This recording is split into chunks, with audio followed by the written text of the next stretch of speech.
నమస్తే. మనం ఓయూలో ఉన్నాం. ఇక్కడ చూస్తూ ఉంటే ఓయూ పీసీ ఒక సర్క్యులర్ రిలీజ్ చేయడం జరిగింది.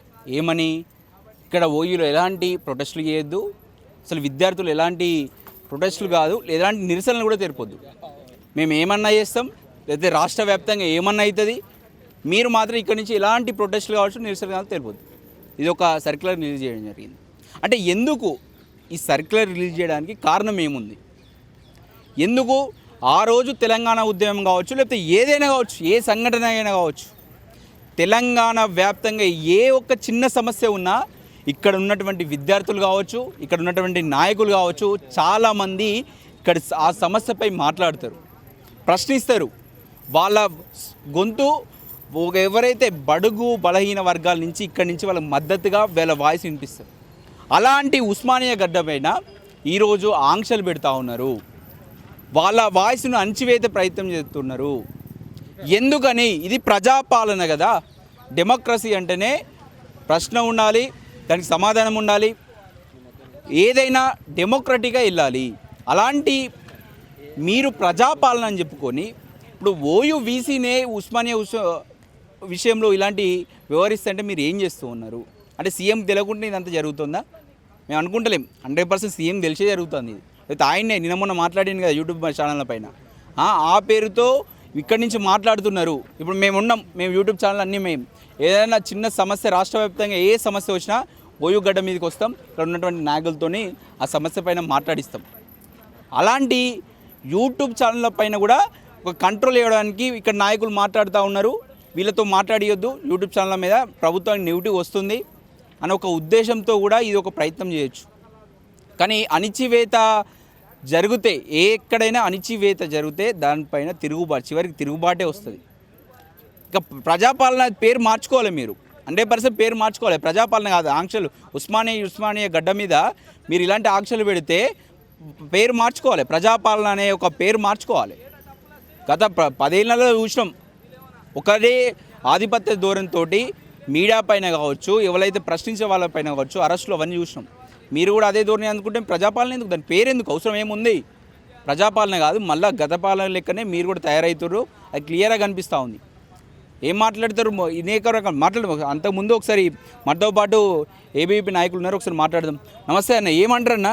ఇది ఎన్నో సమస్యలకు తెలంగాణ వ్యాప్తంగా ఉన్న ప్రతి ఏ సమస్య వచ్చినా ఇక్కడి నుంచి ఏబీవీపీ కావచ్చు, లేకపోతే ఓయూకి సంబంధించినటువంటి ప్రతి నాయకుడు మాట్లాడతాడు, గొంతెత్తుతాడు. వాళ్ళపైన అణచివేత ప్రయత్నం జరుగుతుంది. మీరేమంటారు? ఆ సర్క్యులర్కు నిదర్శనమే ఈరోజు ఈ సంఖ్యలు, అదేవిధంగా నల్ల రిబ్బన్. ఈరోజు ఈ circular Osmania university VC circular తీసినది ఏంటంటే ప్రభుత్వము ఉస్మానియా యూనివర్సిటీ వీసీ కలిసి తీసిన సర్క్యులర్ అని ఈరోజు విద్యార్థులకు అందరం కూడా భావిస్తున్నాం. ఈరోజు ఈ సర్క్యులర్ని చూసి యావత్తు భారతదేశం సిగ్గుపడిన పరిస్థితి ఈరోజు నెలకొన్నది తెలంగాణ రాష్ట్రంలో. ఇప్పుడు చూసుకున్నట్టయితే మేము ఒక క్లాస్ రూమ్లోకి వెళ్ళి ఒక రీసెర్చ్ వర్క్ వెళ్ళి మా గైడ్ దగ్గర కూర్చొని ఇలా కూర్చోవాలి, అంటే సంఖ్యలు వేసుకొని నోరుకి రబ్బను కట్టి, సార్ నాకు ఇది అర్థం కాలేదు సార్ అని అంటే కేసు పెట్టచ్చు. ఆ సర్క్యులర్ ఉన్నది ఆ విధంగా. సార్ ఇది అర్థం కావట్లేదు సార్, మీరు సరిగ్గా క్లాసుకు రావట్లేదు సార్ అంటే దానిలో కేసు పెట్టచ్చు. అంటే మేము ఏది అడిగినా కేవలం మీరు చెవులు మాత్రమే పనిచేయాలి, నోరు పనిచేయద్దు, మీ చేతులు లేవద్దు అనే సర్క్యులర్ అని మేము తెలియజేస్తున్నాం. దానికి వినూతనంగా ఈరోజు అఖిల భారతీయ విద్యార్థి పరిషత్తు ఆధ్వర్యంలో ఆర్ట్స్ కాలేజ్ ప్రాంగణంలో ప్రోగ్రాం చేయడం జరిగింది. ఈరోజు యావత్తు తెలంగాణ సమాజానికి కూడా అర్థం కావాలనే ఉద్దేశంతో ఈ యొక్క ప్రోగ్రాం చేయడం జరిగింది. ఈరోజు మనం చూసుకున్నట్టయితే వందే మాతరం ఉద్యమం నుండి నేటి మలిదశ తొలిదశ తెలంగాణ ఉద్యమం వరకు ఉద్యమానికి ఊపిరిపోసిన గడ్డ ఈరోజు ఆర్ట్స్ కాలేజ్ అని తెలియజేస్తున్నాం. ఈరోజు ఏ సమస్య వచ్చినా, ప్రజలకు రైతులకు ఏ సమస్య వచ్చినా, కార్మికులకు కర్షకులకు ఏ సమస్య వచ్చినా కానీ ఈరోజు ఉస్మానియా యూనివర్సిటీ గడ్డ వైపు చూస్తున్నారు. ఒక ప్రతిపక్ష హోదాగా ఏ ప్రభుత్వం అధికారంలో ఉన్నా కానీ ప్రతిపక్ష హోదా నిర్వహించే గడ్డ ఈరోజు ఉస్మానియా యూనివర్సిటీ గడ్డ అని తెలియజేస్తున్నాను. ఈరోజు పేద మధ్య బడుగు బలహీన వర్గాల విద్యార్థులకు, దారిద్ర్య రేఖ విద్యార్థులకు అందరికీ గుర్తొచ్చే గడ్డ ఈరోజు ఉస్మానియా యూనివర్సిటీ గడ్డ. వాళ్ళ గుండె చప్పుడు ఉస్మానియా యూనివర్సిటీ అని తెలియజేస్తున్నాం. అలాంటి విద్యార్థులకు నాణ్యమైన విద్య దొరుకుతుంది. దాదాపు ఉస్మానియా యూనివర్సిటీలో 10,000 మంది విద్యార్థులు చదువుకుంటున్నారు. వారందరికీ కూడా ఉస్మానియా యూనివర్సిటీలో చదువుకోవడం అంటే ఒక ఉత్తగా ఈ దారిపోటీ నడుచుకుంటూ పోతే ఇచ్చే సీటు కాదు ఇది. రాత్రి బావులు కష్టపడితే కొట్టుదా వచ్చే మెరిట్ సీట్ అని చెప్పి తెలియజేస్తున్నాను. ఈరోజు నిన్న మొన్న 2-3 రోజుల కిందనే బ్లేడ్లతో అన్నం పెట్టారు. 1 month కిందట పురుగుల అన్నంతో అంటే బల్లులు వచ్చినాయి సాంబార్లా, దాంతోపాటు ఎలుకలు వచ్చినాయి. అంటే ఇవన్నీ కూడా మేము ప్రశ్నిస్తే మా మీద కేసు పెడతా అనడం అనేది చాలా సిగ్గుచేటు. 5 నెలలు గడుస్తుంది. 5 నెలలలో అంగవైకల్యం ఉన్నటువంటి విద్యార్థులు వాళ్ళు పీజీ పిహెచ్డి చేయడం అనేది చాలా పెద్ద విషయం. వాళ్ళు గొప్పగా మనం వాళ్ళందరినీ కూడా నమస్కరించాలి. అరే మీరు ఇంత చదువుతున్నారు, మీకు సరిగ్గా కళ్ళు లేవు, సరిగ్గా కాళ్ళు లేవు, హ్యాండిక్యాప్గా ఉన్నారు, మీరు ఇంత చదువుతున్నారు, మాకంటే మీరు గొప్ప వాళ్ళని గౌరవించాల్సినటువంటి ప్రొఫెసర్లు వీరు. దానికి జీవో కూడా ఉంది. మీరు ట్యూషన్ ఫీజు మీరు ఎక్కడ చదువుకున్నా మీకు అది కాలేజీలో ఫ్రీ ఎడ్యుకేషను, దాంతోపాటు మీరు హాస్టల్ ఉన్నా దాంతో భోజనం పెట్టినా మీకు ఫ్రీ అని ఒక జీవో సర్క్యులర్ స్టేట్ గవర్నమెంట్ ఉంది, సెంట్రల్ గవర్నమెంట్ ఉంది. అయినా కానీ ఉస్మానియా యూనివర్సిటీ ప్రొఫెసర్లు వారిని డబ్బులు కట్టాలి, మీకు నెల ఇచ్చే పింఛన్లకెళ్ళి తీసి కట్టాలనడం అనేది చాలా సిగ్గుమాలిన చర్య అని భావిస్తున్నాము ఈరోజు విద్యార్థి లోకము. వాళ్ళు మొన్న రీసెంట్గా 2 రోజుల కిందట వాళ్ళు మధ్యాహ్నం 3 గంటల నుంచి పొద్దున 8 గంటల దాకా శాంతియుతంగా మాకు న్యాయం చేయండి సార్ అని చెప్పి దండం పెడతాం, కాళ్ళు మొక్కుతాం, న్యాయం చేయండి, మాకు అంగవైకల్యం ఉంది, ఎక్కలేకపోతున్నాము, మాకు కళ్ళు సరిగ్గా కనబడతలేదు, అయినా మేము చదువుకుంటున్నాం, మాకు న్యాయం చేయండి అని దాదాపు ఒక 12-14 గంటలు ధర్నా చేస్తే వాళ్ళని అక్రమంగా అరెస్ట్ చేసి అఫ్జల్ ఖాన్ పిఎస్ఓ పెట్టి వాళ్ళ మీద అక్రమ కేసులు పెట్టడం. ఇప్పుడు ఒకటే క్వశ్చన్ అన్న, ఇది ఓయూకి సంబంధించిన లీడర్ మీద అణచివేదలేక చూస్తారు. తెలంగాణ ఆర్ట్ అయినటువంటి ఒక వాయిస్ను, ఉస్మానియా వాయిస్ను అణిచివేసే ధోరణే కనిపిస్తుంది. తెలంగాణ ప్రజలను మాట్లాడొద్దు, గప్చుకుండండి, మేము ఏమన్నా చేసుకుంటాం, ప్రజాపాలన పేరుకే కానీ అసలుగైన ప్రజాస్వామ్యంలో బతుకుతలేమన్న ఒక నిదర్శనంగా అనిపిస్తుంది. మీరేమంటారు? ఎగ్జాక్ట్లీ మీరు చెప్పింది 100% కరెక్ట్ అన్న. ఈరోజు ఫస్ట్ ఓయూను అణచివేస్తే ఆటోమేటిక్గా ఈరోజు తెలంగాణ రాష్ట్రంలో ఉన్నటువంటి అంటే సమాజంలో ఏం జరుగుతుంది నిజాన్ని నిర్భయంగా బయట పెట్టాలనుకున్నటువంటి మీడియా ఛానల్ కూడా తొక్కే ప్రయత్నం జరుగుతుంది. ఈరోజు యూట్యూబ్ ఛానళ్ళ గురించి అసలు అంత ఘోరంగా మాట్లాడడం అనేది సీఎం రేవంత్ రెడ్డికి సిగ్గుమాలిన చర్య. అది సిగ్గుమాలిన మాటలు మాట్లాడుతున్నారు. యూట్యూబ్ ఛానల్ని తిట్టడం అనేది అంత ఘోరమైన సీఎం పదవిలో ఉండి అదే ఏమంటాడు బట్టలిప్పి కూడా తీసుకొడతాను అసెంబ్లీలో మాట్లాడడం అసలు మాటలేనా? సీఎమేనా? నాకేమనిపిస్తుందంటే సీఎం రేవంత్ రెడ్డి గారిని ఒక 10 నిమిషాలు ఒక ఎర్రగడ్డ హాస్పిటల్ తీసుకుపోయి ఒకసారి ట్రీట్మెంట్ చేపిస్తే మంచిగా ఉంటుందేమో అనిపిస్తుంది. ఎందుకంటే నిండు సభలో ఆ విధంగా మాట్లాడడం, ఆ భాష ఏ విధంగా ఉందంటే అతి ఘోరంగా ఉంది. అంటే తెలంగాణ సమాజం ఏం నేర్చుకోవాలి? మా సీఎంని చూసి మేము ఏం నేర్చుకోవాలని మేము అడుగుతున్నాము. యూట్యూబ్ ఛానల్ అసలు ఉన్నదాన్ని ఉన్నట్టు నిజాన్ని నిర్భయంగా బయట పెడతా అంటే వాళ్ళ మీద ఘోరంగా మాట్లాడడం అంటే ఇవన్నీ దేనికి నిదర్శనం అని మేము అనుకుంటున్నాం. అదేవిధంగా ఈరోజు ప్రశ్నించే గొంతుకలు అన్నింటినీ కూడా వాళ్ళ హక్కులను కాలరాసు 19 ఆర్టికల్ డాక్టర్ బిఆర్ అంబేద్కర్ గారు అందరికీ స్వేచ్ఛను ప్రజాస్వామ్య హక్కును కల్పించినటువంటి డాక్టర్ బిఆర్ అంబేద్కర్ గారు యొక్క మాటలను రాజ్యాంగాన్ని ఈరోజు అవమానపరిచినట్టే ఈరోజు కంప్లీట్గా వైస్ ఛాన్సలర్ గారు ప్రభుత్వం సీఎం రేవంత్ రెడ్డి గారు కలిసి ఈరోజు డాక్టర్ బిఆర్ అంబేద్కర్ గారిని అవమానపరిచినట్టు రాజ్యాంగాన్ని అవమానపరిచినట్టు ఈరోజు విద్యార్థులకు భావిస్తున్నాం. ఇదే చూసుకుంటుంటే వీళ్ళ అధ్యక్షుడు రాహుల్ గాంధీ గారు మాకు న్యాయం జరుగుతలేదు, నాకు స్వేచ్ఛ లేదని చెప్పి రాజ్యాంగాన్ని పెట్టుకొని తిరుగుతున్నారు. అయ్యా రాహుల్ గాంధీ గారు మీరు ఒక్కసారి తెలంగాణలో ఉన్నటువంటి ఉస్మానియా యూనివర్సిటీలో చూడండి, ఈ సర్క్యులరు ఇవ్వడం కరెక్టేనా అని మేము ఈరోజు అడుగుతున్నాము. ఈరోజు మా సర్కులర్ ఏ విధంగా ఉందంటే చేతులకు సంఖ్యలు వేసుకోవాలి, నోరుకు నల్ల రిబ్బన్ పెట్టుకొని తిరగాలనే పరిస్థితి నెలకొన్నది. ఈరోజు మేము ఒకటే డిమాండ్ చేస్తున్నాం, తక్షణమే 24 గంటలలో మీరు ఈ సర్కులర్ వెనక్కి తీసుకోకపోతే రానున్న రోజులలో మీ యొక్క ఛాంబర్ ముట్టడించైనా మీ మెడలు వంచైనా ఈరోజు ప్రభుత్వం మెడలు వంచైనా అసెంబ్లీ ముట్టడించైనా గేట్లు బద్దలు కొట్టైనా ఈ యొక్క సర్కులర్ వెనక్కి తీసుకునే వరకు అఖిల భారతీయ విద్యార్థి పరిషత్ నిద్రపోదని తెలియజేస్తున్నాం. ఖబర్దార్ ప్రభుత్వం వీసీ అని తెలియజేస్తున్నాం. నెక్స్ట్ ఎలా ఉండబోతుంది రాజు చెప్పండి? ఇక వీసీ పైన ఒక యుద్ధమే అంటారా ఇంకా ఎత్తేసేదాకా? సమరం ఇప్పుడే మొదలైంది. సమరం ఇప్పటికీ పీక్ స్టేజ్ దాకా వీసీకి అర్థమైంది. వీసీ కూడా ఆలోచిస్తుండు, ఈ సర్కులర్ ఇచ్చిన ఏం తప్పు పని చేసినా ఒక ఆలోచన కూడా ఉంది. కాకపోతే ఏంటంటే ఈరోజు విద్యార్థుల గొంతుకల్ని అణచివేయడం నీ హక్కు కాదు. నీకు ఆర్టికల్ 19 ఉంది, నాకు ఆర్టికల్ 19 ఉంది. రాజ్యాంగబద్ధంగా భారతదేశంలో బతికే ప్రతి ఒక్క పౌరునికి కూడా ఆర్టికల్ 19 ద్వారా భావ ప్రకటన స్వేచ్ఛ చేసుకునే హక్కు ఉంది. ఈరోజు రాజ్యాంగాన్ని కాపాడుకుందాం, ప్రజాస్వామ్యాన్ని కాపాడుకుందాం. ఈరోజు ప్రజాస్వామ్యం ద్వారా వీసీ అయినా కూడా ఇక్కడ ఉన్న రాష్ట్ర ముఖ్యమంత్రి అయినా కూడా రాజ్యాంగం ద్వారానే ప్రజాస్వామ్యం ద్వారానే ఎన్నుకోబడ్డ వ్యక్తులు. మరి ఈనాడు విద్యార్థుల సమస్యలు ఉన్నాయి, విద్యార్థుల సమస్యలు పరిష్కరించడానికి ధర్నాలు చేస్తాం, రాస్తారోకోలు చేస్తాం, ఈరోజు శాంతియుతంగా నినాదాలు ఇస్తాం. ఇవన్నీ ఏం తప్పు? ఈరోజు విద్యార్థి ఉద్యమాల ద్వారానే రేవంత్ రెడ్డి గద్దెకెక్కిండు. ఇక్కడున్న వీసీ గారు కూడా ఈ యొక్క యూనివర్సిటీలో ఇన్ఛార్జ్ వీసీ తోటి 6 నెలలు గడిచింది. యూనివర్సిటీలో 6 నెలల తర్వాత గవర్నమెంట్ స్పందించి రాజు ఇక్కడ బలహీన వర్గాల నుంచి సంబంధించినటువంటి వ్యక్తి వీసీగా ఉండు. సో అక్కడ ఒక బలంగా వాయిస్, బలహీన వర్గాలకు ఒక వాయిస్ అంటే ఓయూ గుర్తొస్తుంది.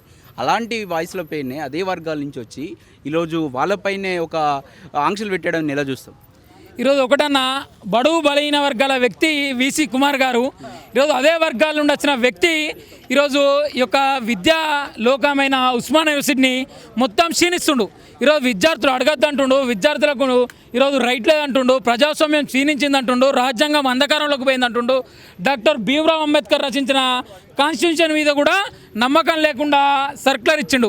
ఈరోజు ఒకటే అడుగుతున్నాం, ఈ యొక్క సర్క్యులర్లో నినదించద్దు, గొంతెత్తద్దు, ధర్నాలు చేయొద్దు, ఈరోజు కాన్స్టిట్యూషన్ వ్యతిరేకంగా చేస్తాం, రాజ్యాంగం వ్యతిరేకంగా చేస్తాం, ప్రజాస్వామ్యాన్ని క్షీణిస్తాం, ఈరోజు ప్రజాప్రభుత్వం చేత ఎన్నుకోబడ్డ నాయకుడిని నేను ప్రజాస్వామ్యం ఈరోజు క్షీణించేస్తా, రాజ్యాంగాన్ని ఉల్లంఘించే ప్రయత్నం చేస్తా అని ఈరోజు ఈయన చర్యలు తీసుకుంటాడు కదా. బిడ్డ వీసీ అయినా రేవంత్ రెడ్డి అయినా కూడా గుర్తుంచుకోవాలి, ప్రజా ఉద్యమాల ద్వారా, విద్యార్థి ఉద్యమాల ద్వారా ఉస్మానియా యూనివర్సిటీ కేంద్రంగా అనేక ఉద్యమాలు చేస్తే ఈరోజు కుర్చీలు వేసి ఆ కుర్చీలలో కూర్చున్న వ్యక్తులు మీరు. ఈరోజు ఇదే వీసీ కావచ్చు, రేవంత్ రెడ్డి కావచ్చు, ధర్నాలు చేసిర్రు, రాస్తారోకలు చేసిర్రు.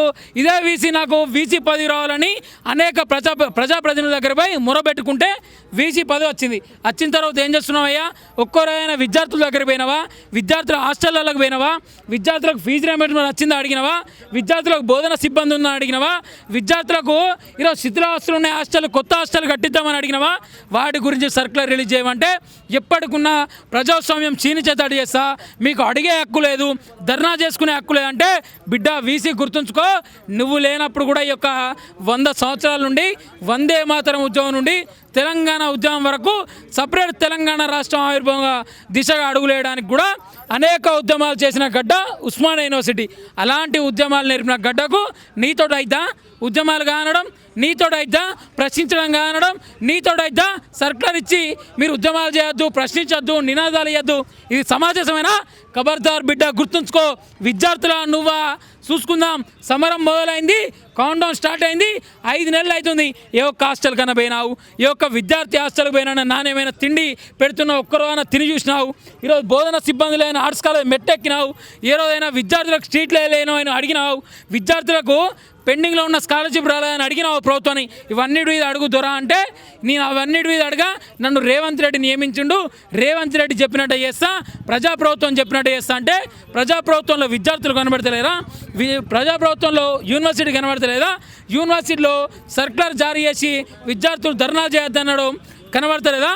ఇప్పటికైనా గుడ్డలీపి కొడతాను ఆర్టికల్ 19 ప్రకారం రేవంత్ రెడ్డి అసెంబ్లీలో ఏ విధంగా మాట్లాడుతుండో విద్యార్థుల సమస్యల పట్ల, సమాజ సమస్యల పట్ల, దేశ సమస్యల పట్ల, ప్రపంచ సమస్యల పట్ల, ఉద్యమ సమస్యల పట్ల ఆ రోజు గొంతెత్తి నిలదించిన ఉస్మానియా యూనివర్సిటీ ఏ రోజు కూడా మూగబోదు బిడ్డ. నువ్వు చేతులకు సంఖ్యలు వేసినంత మాత్రాన, గొంతులు నక్కే ప్రయత్నం చేసినంత మాత్రాన ఈ యొక్క తెలంగాణ రాష్ట్రంలోని ఉస్మానియా యూనివర్సిటీ విద్యార్థులు అందరూ చైతన్యవంతులు, అందరూ తన ఓనమాలు ఉద్యమాల గడ్డ నుండి ఈరోజు ఉనికి తీసుకున్నోలే, ఓనమాలు నేర్చుకున్నోలే. నీ ప్రభుత్వాన్ని ఆనాడు బీఆర్ఎస్ ప్రభుత్వాన్ని గద్దదించిన ఘనత కూడా ఇదే యూనివర్సిటీకి చెందింది. అదే తెలంగాణ ఉద్యమంలో తెలంగాణ రావడానికి కూడా ఇదే ఉస్మానియా యూనివర్సిటీ కేంద్రమే నిదర్శనం. ఈనాడు నిన్ను కూడా గద్దె దింపడానికి ఇదే యూనివర్సిటీ కేంద్రంగా ఈరోజు రూపకల్పన చేస్తాం.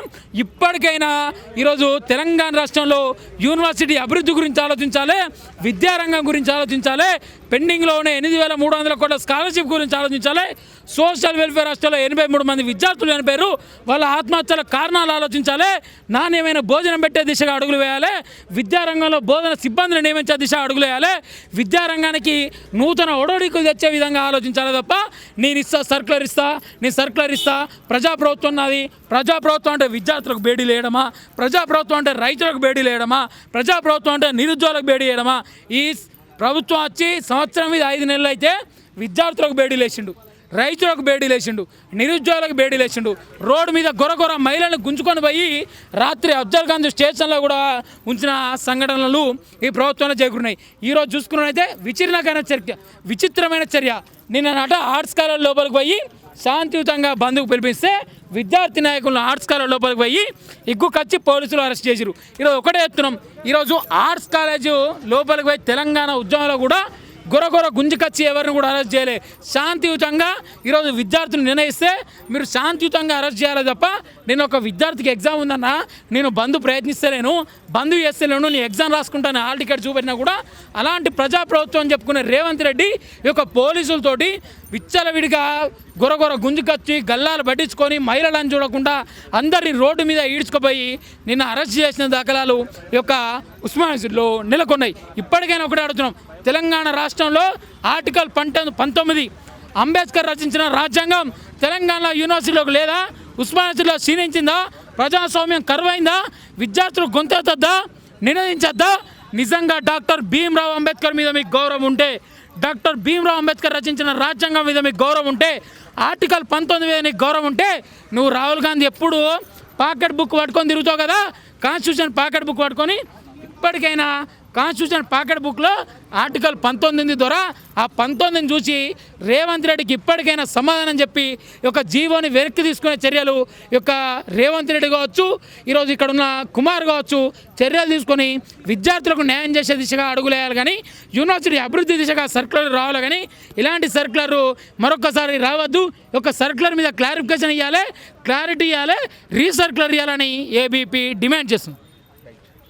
అంటే దీన్ని ఎలా చూడొచ్చు అంటే, వీళ్ళు చాలామంది గతంలో కేసీఆర్ కూడా మాట్లాడిండు, అరే ఉస్మానియా యూనివర్సిటీ కావచ్చు లేకపోతే యూనివర్సిటీలన్నీ అంటే ప్రజా ఉద్యమాలు చేయొద్దు, అక్కడ పొల్యూట్ అయిపోతారు స్టూడెంట్ విద్యార్థులు, ఈ ఉద్యమాలు చేసుకుంటే అందులోనే ఉండిపోతుర్రు, అందుకే వీళ్ళను ఆ దిశగా యూనివర్సిటీలను వేదికలుగా రాజకీయ వేదికలుగా మార్చొద్దు అనే ఒక అభిప్రాయాన్ని గతంలో కేసీఆరే తీసుకొచ్చిండు.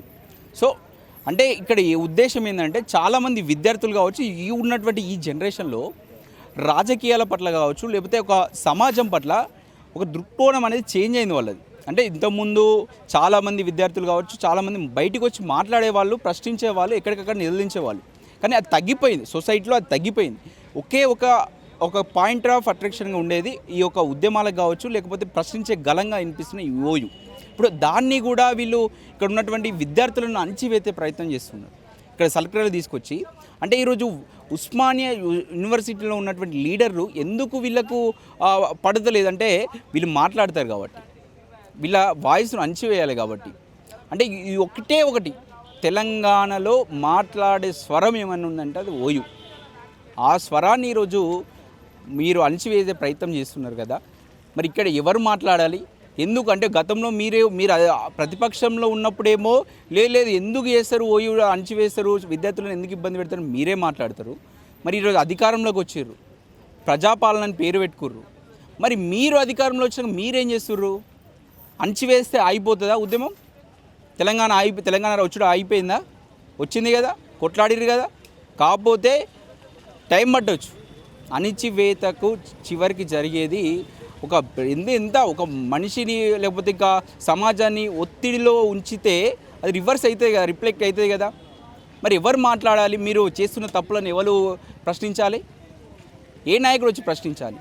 ప్రతిపక్షాల ఏమున్నాయి ఇక్కడ ఈ రోజులలో? ఏ రాజకీయ నాయకుడైనా ఏం చేస్తుండు? ఎంత పెడుతున్న డబ్బులు ఎంత తీసుకుంటున్నా? కానీ ఏ సమస్య పైన మాట్లాడుతున్నారా? ఏ సమస్య పైన మాట్లాడుతున్నారా?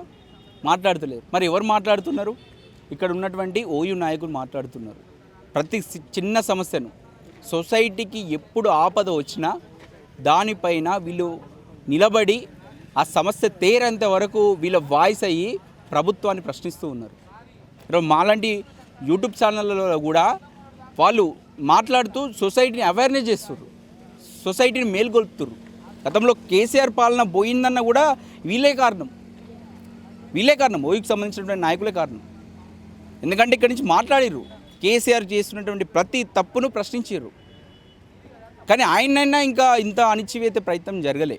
కానీ ఇప్పుడు మాత్రం ఎందుకో యూట్యూబ్లో అంటే మరి అంత ఇప్పుడు సొసైటీ అన్నప్పుడు మొత్తం చెడు ఉండదు, మొత్తం మంచిగా ఉండదు. ఎంతో కొంత చెడు ఉంటుంది, ఎంతో కొంత మంచిగా ఉంటుంది. కానీ అందరినీ అదే ఘాటిని కట్టిస్తే ఎట్లా? ఇక్కడ కూడా సరే కొన్ని అనవసరమైనటువంటి ధర్నాలు కావచ్చు అవి జరుగుతూ ఉంటాయి, అవి కామన్గా ఏదో చెడుగో కొన్ని జరుగుతూ ఉంటాయి, కొన్ని మంచి కూడా జరుగుతాయి కదా. ఆ మంచిలో వచ్చినటువంటి ఉద్యమం తెలంగాణ ఉద్యమం, అది సక్సెస్ అయితే తెలంగాణ వచ్చింది. సో మంచిని ఎందుకు తీసుకోలేకపోతున్నాం మనం? ప్రభుత్వాన్ని ప్రశ్నిస్తున్నారు కాబట్టి మేము అణిచివేస్తాం. ఇది 100% రేవంత్ రెడ్డి తీసుకొచ్చినటువంటి సర్క్యులరే. మేము వీసీ చూస్తలేము, ఎందుకంటే బలహీన వర్గాల నుంచి ఆయన వచ్చిండు. మరి వాళ్ళ హక్కులను కాపాడుకుంటాడా, లేకపోతే ఆయన ఇదే రూపంలో ఏం అడగాలి? నువ్వు వీసీ ఉండి ఎందుకు ఫండ్స్ ఇస్తలేవు అడగాలి కదా రేవంత్ రెడ్డిని. ఎందుకు 1000 కోట్లు ఇవ్వమంటే ఎందుకు ఇస్తలేవు?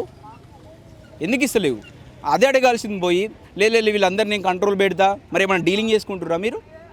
నేను వీళ్ళ ఇక్కడ ఉన్నటువంటి వాయిస్లను అణిచివేస్తా, మీరు ఎంత నేను ఓయినంత కంట్రోల్లో పెట్టుకుంటా వీసీగా నేను ఉండి, మరి నాకు ఈ పని చేసి పెట్టి ఏమన్నా డీలింగ్ చేసుకుర్రా? అదే అనిపిస్తుంది ఇక్కడ చూస్తూ ఉంటే. ఇక్కడైనా ప్రభుత్వం రేవంత్ రెడ్డి గారు ఆలోచించాలి, ప్రశ్నించే గొంతులు ఉండాలి. బ్రతికించుకున్నాం, ఈరోజు మీరు అధికారంలో ఉండొచ్చు, సీఎం పొజిషన్లో ఉండొచ్చు, కానీ రేపు పొద్దున ప్రతిపక్షంగా వెళ్తారు. అప్పుడు కూడా ఈ వాయిస్లు మీకు ప్రతిపక్షంలో ఉన్నప్పుడు ఈ వాయిస్లు మీకు మీ తరపున వినిపించాలి.